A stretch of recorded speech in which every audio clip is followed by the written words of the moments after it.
Doctor Mohammad Yunus তার স্ত্রীকে কতটা ভালোবাসে আপনি কল্পনাও করতে পারবেন না। ডক্টর মোহাম্মদ ইউনূস একটি সাক্ষাৎকারের মধ্যে বলেন যে আমার স্ত্রী প্রথম জীবনে অনেক সুস্থ ছিল, জাহাঙ্গীরনগর ইউনিভার্সিটির প্রফেসর ছিল, তখন আমি তাকে বিয়ে করেছি। তার চেহারার দিকে তাকালে আর চোখ ফিরাতে মনে চায় না, কিন্তু আস্তে আস্তে সে বার্ধক্য উপনীত হয়ে গেল, প্রচন্ড অসুস্থ হয়ে গেল, এমন অসুস্থ হয়ে গিয়েছে ডক্টর মোহাম্মদ ইউনূস বলছে যে আমার স্ত্রী প্রস্রাব পায়খানা পর্যন্ত নিজেরটা নিজে করতে পারে না, আমি তাকে প্রস্রাব পায়খানা করিয়ে দেই, তাকে আমি গোসল করিয়ে দেই, তার কাপড়গুলি পর্যন্ত আমি নিজে ধুয়ে দেই, তাকে পরিয়ে দেই। ডক্টর মোহাম্মদ ইউনূস বলেন যে আমি প্রচন্ড ব্যস্ততার মধ্যে থাকলেও আমার স্ত্রী যেমন বায়না করতো আমাকে ছাড়া খেত না, এখনো পর্যন্ত সে আমাকে ছাড়া খায় না। এবং সবচেয়ে আশ্চর্য লেগেছে আমার কাছে এই কথাটা, ডক্টর মোহাম্মদ ইউনূস বলেন যে আমার স্ত্রী মানসিক ভারসাম্যহীন রোগী, সে পৃথিবীর কাউকে চিনে না, হঠাৎ অসুস্থ হয়ে পড়েছে, এরপরে যখন সুস্থ হলো মানসিক ভারসাম্যহীন রোগী হয়ে গেল, সে পৃথিবীর কাউকে চিনে না, ছেলে মেয়ে আত্মীয় স্বজন সে কারো কথা তার মনে নাই। কিন্তু আশ্চর্যের কথা হলো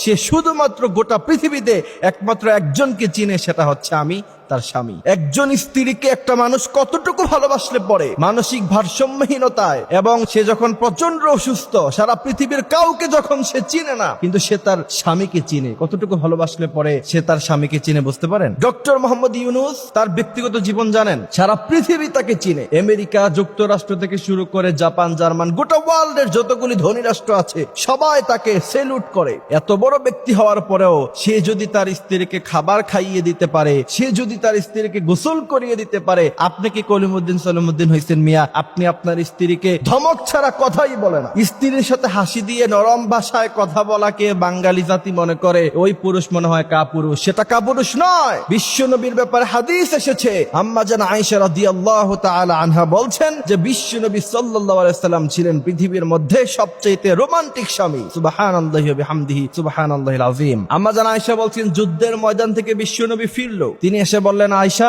তোমার কাছে কোনো খাবার আছে? আয়েশা রাদিয়াল্লাহু তাআলা আনহা বললেন, ইয়া রাসূলুল্লাহ আপনি বসেন, আপনার জন্য খাবার রেডি করছি। বিশ্বনবী সাল্লাল্লাহু আলাইহি সাল্লামের ব্যাপারে আয়েশা বললেন, পিছন দিক দিয়ে তাকিয়ে দেখলাম যে বিশ্বনবী সাল্লাল্লাহু আলাইহি সাল্লাম যুদ্ধের ময়দান থেকে আসা সেই ঘাট থেকে তরবারি নামায়া বিশ্বনবী সাল্লাল্লাহু আলাইহি সাল্লাম আমাকে তরকারি কুটে দিচ্ছেন। আমি প্রচন্ড খুশি হয়ে গেলাম। বিশ্বনবী বললেন, খায়রুকুম খায়রুকুম লিআহলি, তোমাদের স্ত্রীদের থেকে সার্টিফিকেট নেওয়া হবে, তোমাদের স্ত্রীরা যদি তোমাদেরকে ভালো বলে তাহলে প্রকৃত পক্ষে তোমরা ভালো পুরুষ, আর না হয় তোমরা পৃথিবীর সবচেয়ে খারাপ পুরুষ। কারণ একজন স্ত্রী জানে তার স্বামী কতটুকু ভালো, এবং স্ত্রী বলতে পারে তার স্বামী কতটুকু খারাপ। সুতরাং স্ত্রীদেরকে ভালোবাসতে হবে, বিশ্বনবী সাল্লাল্লাহু আলাইহি ওয়াসাল্লামের আদর্শ।